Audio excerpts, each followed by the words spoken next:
The life of Amy Carmichael was a life of sacrifice and obedience to God's calling. From a young age, Amy was extremely observant and her sympathy boundless for creatures the rest of the world would think worthy of nothing but death. She lived in Ireland and moved to Belfast soon after her father had died. She began to serve among the communities in Belfast, seeing the poor and impoverished people all around the city, learning about the Keswick movement that led her deeper to a closer walk with the Lord.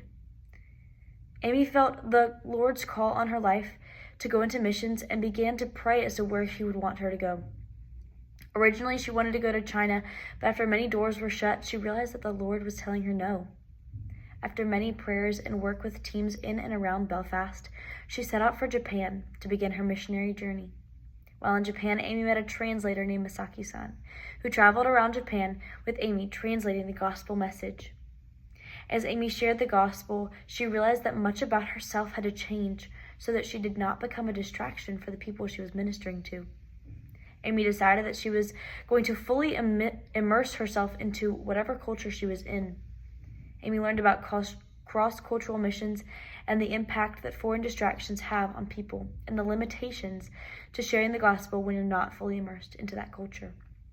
After being in Japan about 15 months, Amy became very sick with a disease that caused nerve damage and weakness.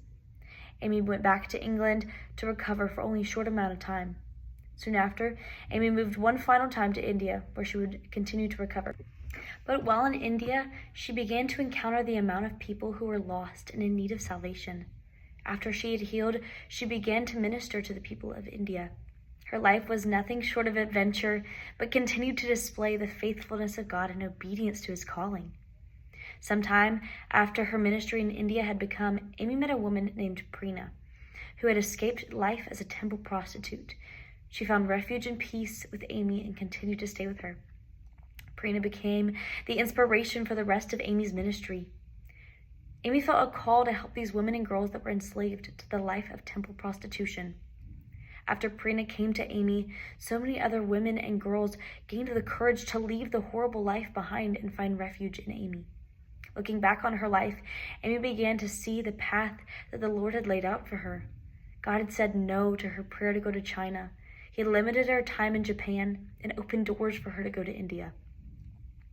Amy then began the Donavore Fellowship that rescued women and children from temple prostitution and took them in as her own children. She continued to run the Donavore Fellowship until she died in India in 1951. Amy Carmichael's life is a testament to the Lord's faithfulness and an example of unwavering obedience to the Lord no matter the calling or circumstances. Service to Amy was never a sacrifice but always a privilege. She dedicated her life to the calling of the Holy Spirit and longed to go to the ends of the earth to tell others about him. Amy's life is an example of what it means to lay your whole life down for the sake of the gospel. Amy never ceased from sharing the gospel even when she was sick and dying.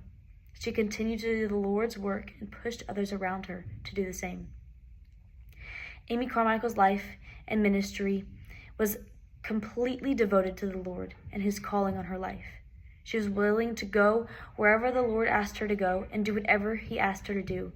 And she did it all for his glory and to show his power and might.